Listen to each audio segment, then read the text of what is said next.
Kalau kita semua sudah tahu bahwa kita sudah menerima anugerah Tuhan dan kita tahu bahwa kita sudah diselamatkan, muncul pertanyaan seperti ini. Kenapa kita harus susah-susah menjaga kekudusan? Toh kita kan sudah selamat. Apakah penting untuk berbuat baik? Karena kita kan sudah dijamin pasti.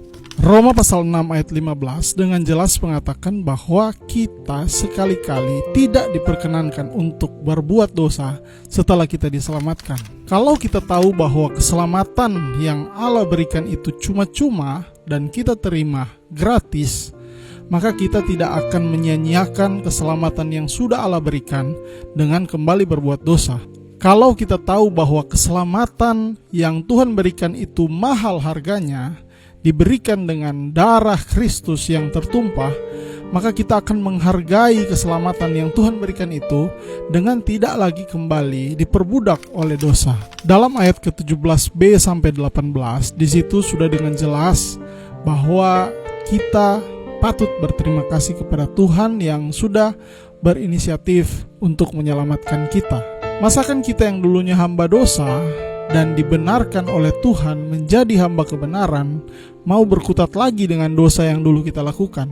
Memang kita masih berdosa karena kita masih ada di dunia ini, masih hidup dalam daging. Tapi orang yang sudah menerima Kristus, habitatnya bukan lagi berada dalam dosa. Ada Allah dalam pribadi Roh Kudus yang sudah kita terima dalam hati, yang menggelisahkan kita ketika kita berbuat dosa, bahkan berduka ketika kita berbuat dosa. Dalam Ibrani pasal 12 ayat yang ke-6, di situ dikatakan Allah menghajar dan menyesah kita sebagai anak-anaknya untuk tidak berbuat dosa lagi.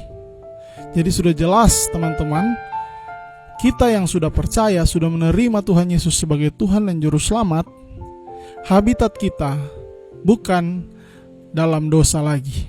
Memang kita masih berdosa, tapi habitat kita sudah tidak dalam dosa lagi. Jadi jika kita yang sudah diselamatkan masih tetap terus berbuat dosa tanpa merasa takut akan konsekuensinya, maka seharusnya kita bertanya dalam hati kita masing-masing, apakah kita benar-benar sudah menerima Tuhan Yesus sebagai Tuhan dan Juru Selamat dalam hati kita?